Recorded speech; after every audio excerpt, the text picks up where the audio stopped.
आप सभी सुधी दर्शकों का जो साक्षात हैं और जो नज़र से परे हमें देख रहे हैं, दोनों का बहुत बहुत स्वागत है।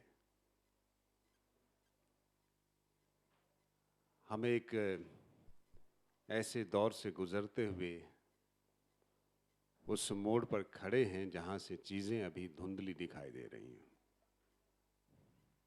बहुत सारी अच्छी चीज़ें संकट के क्षण में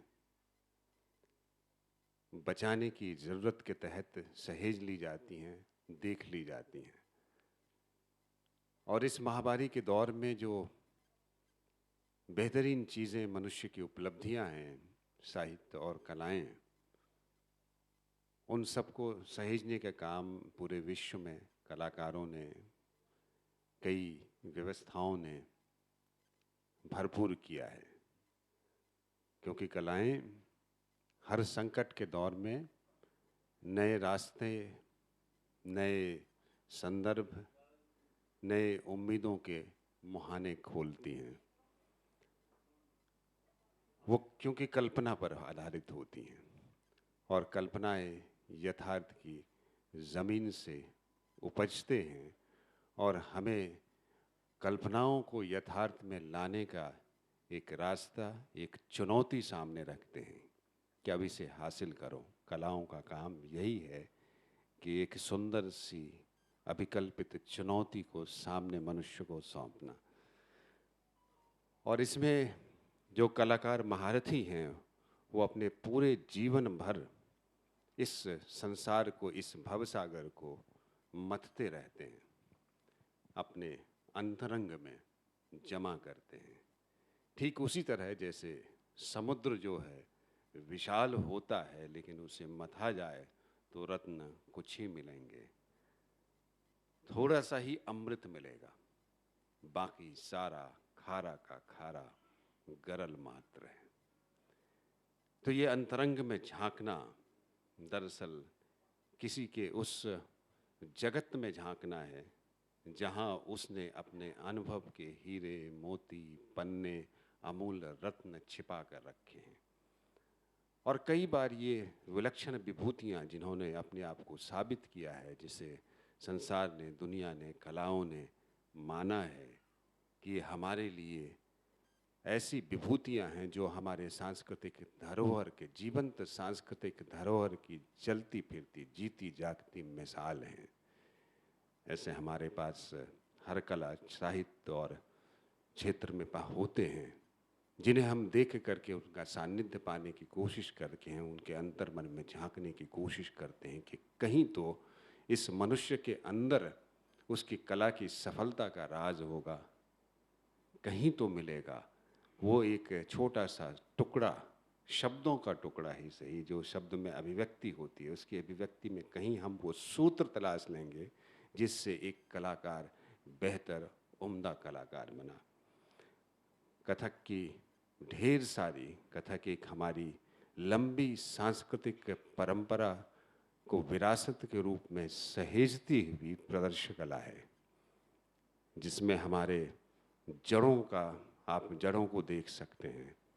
और हमारा जो विलक्षण शास्त्र है, नाट्य शास्त्र, उसका रूपांकन एक तरह से कहें, एक अलग रूपांकन जो उत्तर भारतीय रूपांकरण है, हिंदी क्षेत्र का जो रूपांकरण है, उसमें दिखता है, उसकी छाप दिखती है। और कथक इस तरह से भारतीय संस्कृति का जो स्रोत है, अबाध स्रोत है, उसकी परंपरा की सरस्वती को अपने साथ लिए चलता है।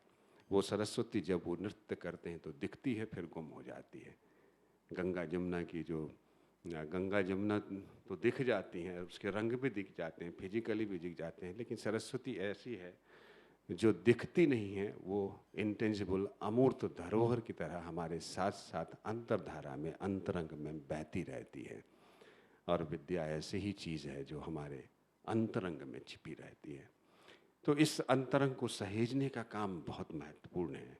और ये काम अभी, चूँकि कथक केंद्र है ये, और कथक केंद्र में हम कथक के पूरी विभूतियों का एक भंडार यहाँ पड़ा हुआ है, उनसे जुड़े हुए मटेरियल यहाँ पड़े हुए हैं, उनसे ये आच्छादित है पूरा का पूरा।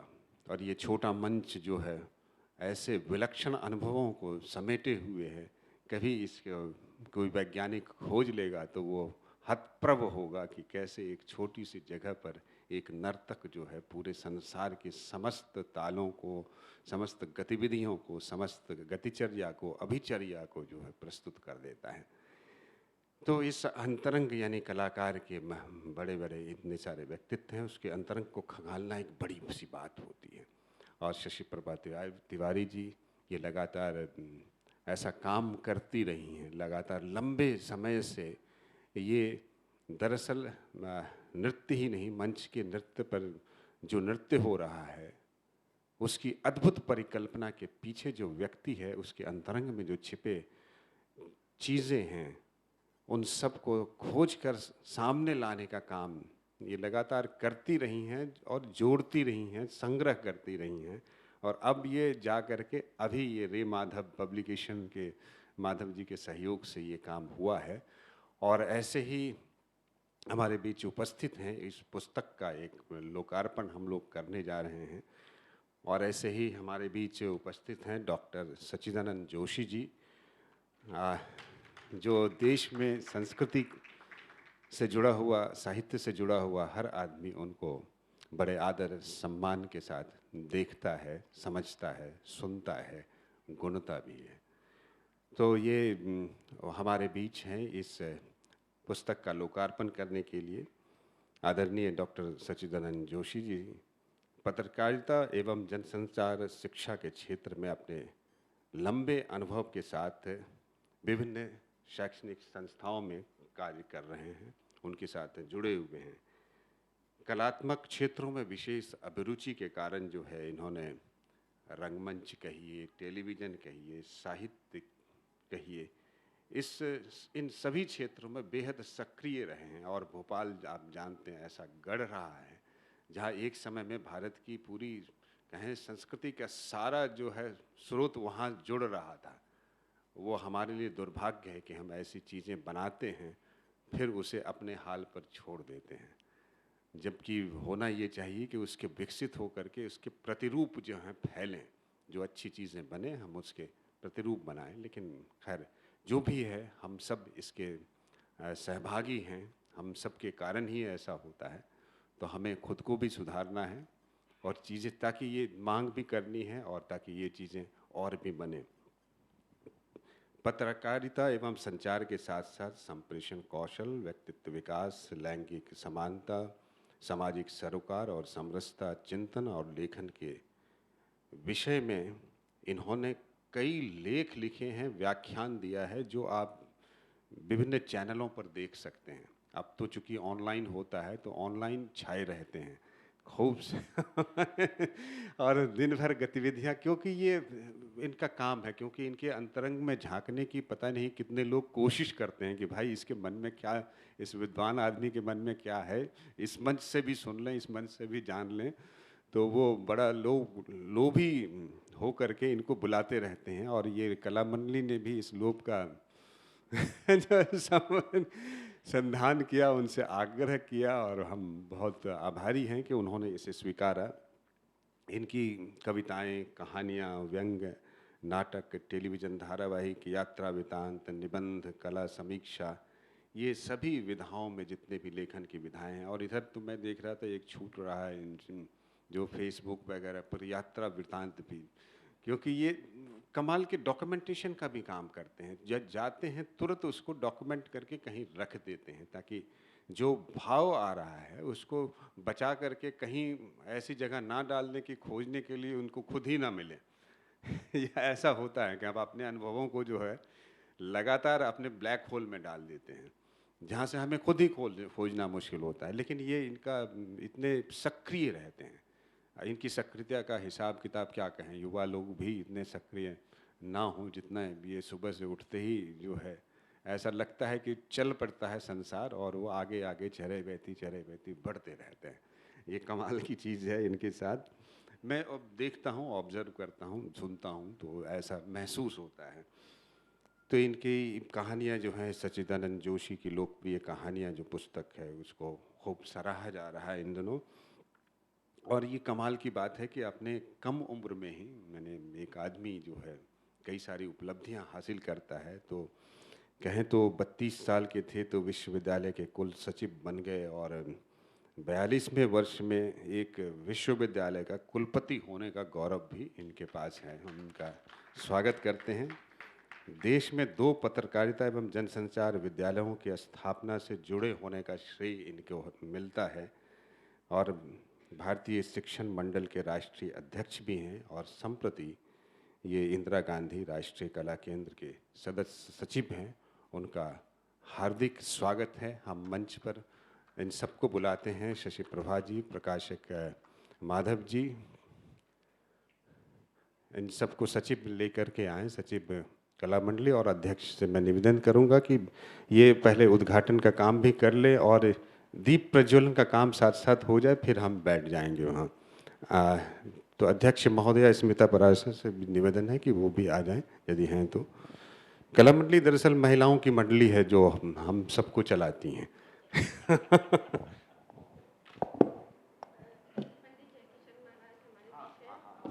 हाँ, पंडित जयकिशन महाराज जी और मालती श्याम जी, ये सब गुरु हैं, इस कथक केंद्र के धरोहर हैं। इन सबको हम, हाँ रचना जी आइए, आप भी आइए।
अत्यंत शुभ अवसर, पुस्तक के शुभ विमोचन पे भारत के सभी गुणीजन विद्वजन मंच पर मौजूद हैं। कला मंडली की तरफ से मैं सभी का आभार व्यक्त करती हूँ।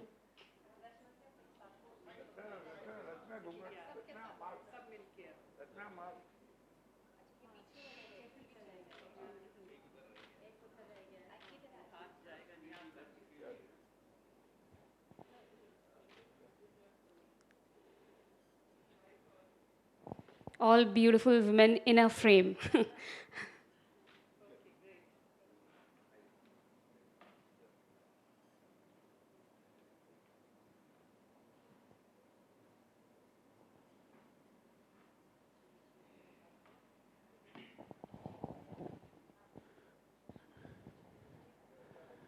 तो ये आयोजन हम शुरू कर रहे हैं, और देर ना करते हुए हम पुस्तक का सबसे पहले विमोचन कर लेंगे। ये फेस्टिवल भी विविधा जो हम लोगों ने नाम दिया है, ये भी ऐसा ही सोचा गया कि हम सब दरअसल खूबसूरत इसलिए हैं, कलात्मक इसलिए लगते हैं, अच्छे इसलिए लगते हैं क्योंकि विविध हैं। अलग अलग नहीं होते तो हम कोई पैटर्न के रूप में देखे जाते कि भाई ये पैटर्न का जो है इंसानी पैटर्न आ रहा है। तो कैसा, हम सभी इस तरह से जाने समझे जाते हैं। विविधता हमारी खूबसूरती का दूसरा पर्याय है। तो कला मंडली जो प्रदर्शन कला में जितने भी विविध रूप हैं, उसको एक जगह इकट्ठा करके बार बार सबको कनेक्ट करने की कोशिश करती है, कनेक्ट होने की कोशिश करती है। क्योंकि दरअसल कलाएं यही हमको समझाती हैं कि अपने में दूसरा सब कुछ दिखाना ही कला है। अपने आप में देखना, अपने को ही दिखाना हर वक्त जो है वो कलाओं का काम नहीं है। वो है आप जो हैं वो तो हैं, लेकिन आप में सब कुछ है, ये देखना जो यही कला का जो है अभ्यास है। तो इस अभ्यास को जैसे है कि अंतरंग में झांकने के लिए मैं चाहूँगा कि सबसे पहले यही काम हम कर लिया जाए। हाँ, उसके बाद हम कर लेंगे। सबसे पहले ये काम कर लें। वाह, एक छोटी बच्ची भी लेकर के आ रही है। दीजिए दीजिए बेटा। हाँ, अच्छा, स्वागत करना है सबसे पहले कि विमोचन करना?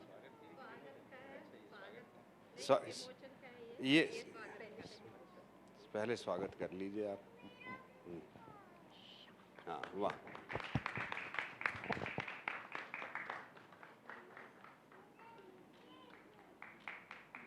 उधर से इधर से।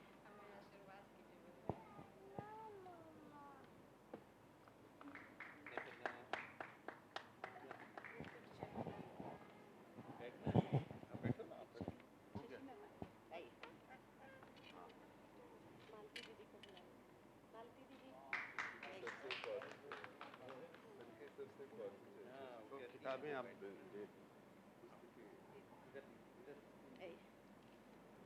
ये भी आप भी लीजिए, और एक हमारे गुरुजी को दीजिए। हाँ, आप ही का है बेटा। ये पुस्तक जो है, इधर इधर आइए ना। इसको इसको विमोचित किया जा रहा है, लोकार्पित किया जा रहा है। इसके बाद ये इस पुस्तक पर जो है सबका अधिकार होगा, लेकिन थोड़ा खर्च हुआ है तो कुछ पैसे जो हैं चाहेंगे आप दे करके इसके अंतरंग को पढ़ें। ये एक ये हाँ, खोल दिया।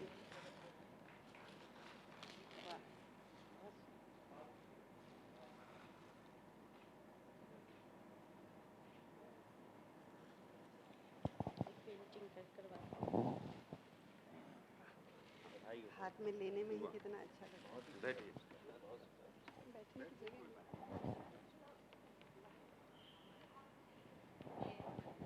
ये एक पीढ़िया पेंटिंग है हमारे मतलब भोजपुरी इलाके की, जो अब विलुप्त प्राय हो गई है। तो इसको अभी विनीता भास्कर हैं, वो एक अभी लोक कलाकार हैं, वो कर रहे हैं। तो आपको सादर ये भेंट है। तो ये मिट्टी पर जो है, हाँ, सब्ज़ा और कुछ हम देवी देवता और उसकी संकल्पनाएं जो हैं यहाँ हैं। वो एक आप महाराज जी, हाँ, आप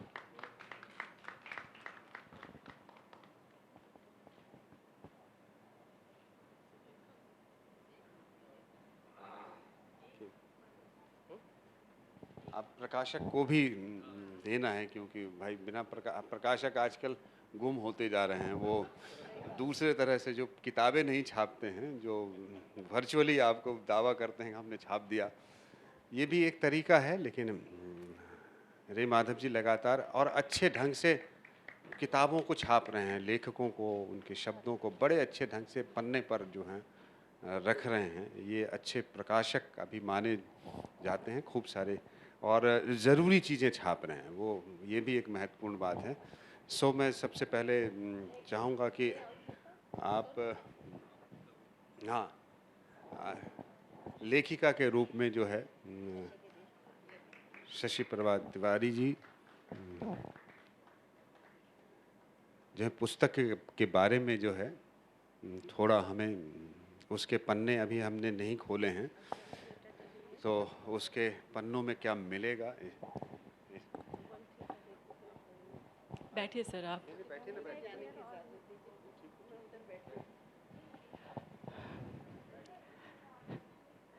मैं बहुत बहुत आभारी हूँ। बहुत कम समय में मैंने सर को भी संपर्क किया, गुरुजी को, मधुमिता जी को, रचना जी को, मालविका दीदी को, आप सभी को मैंने बहुत कम समय में इन्फॉर्म किया। आप लोग आए, मेरे लिए ये सबसे बड़ा सौभाग्य है।